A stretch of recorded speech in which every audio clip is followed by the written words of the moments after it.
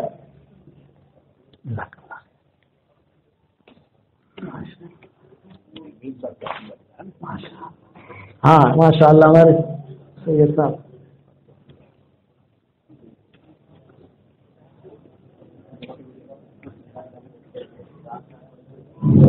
پانی دے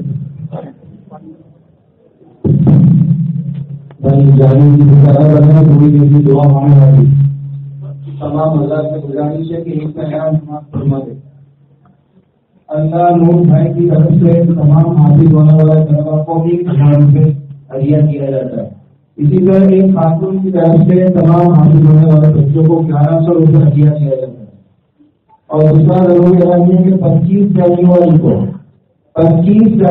کو عشاء کے بعد رات کو 8 بجے ٹاگور ہال میں قرأت کا بہت بڑا پروگرام ہونے جا رہا ہے، جس میں مصر کے بہت بڑے قاری شیخ عبدالجہاں کی تشریف لا رہے ہیں اور بہت بڑے ہندوستان کے شاعر اسلام قاری احسان مفتی تشریف لا رہے ہیں۔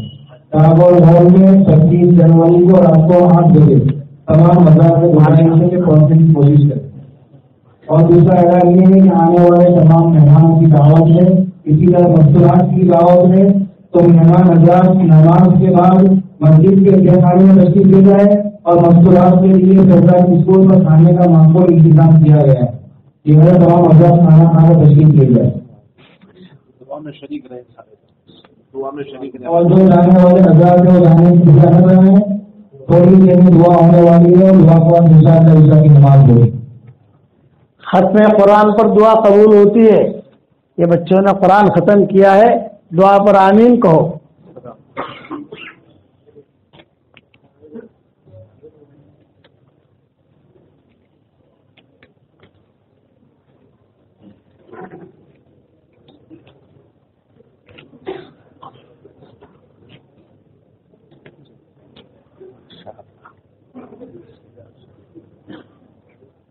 ماشاء اللہ بہت خوشی ہوئی مولانا، بہت خوشی ہوئی ماشاء اللہ۔ میرے خیال سے جہاں جہاں ہم نے سفر کیے سب سے بڑی تعداد یہاں ہے۔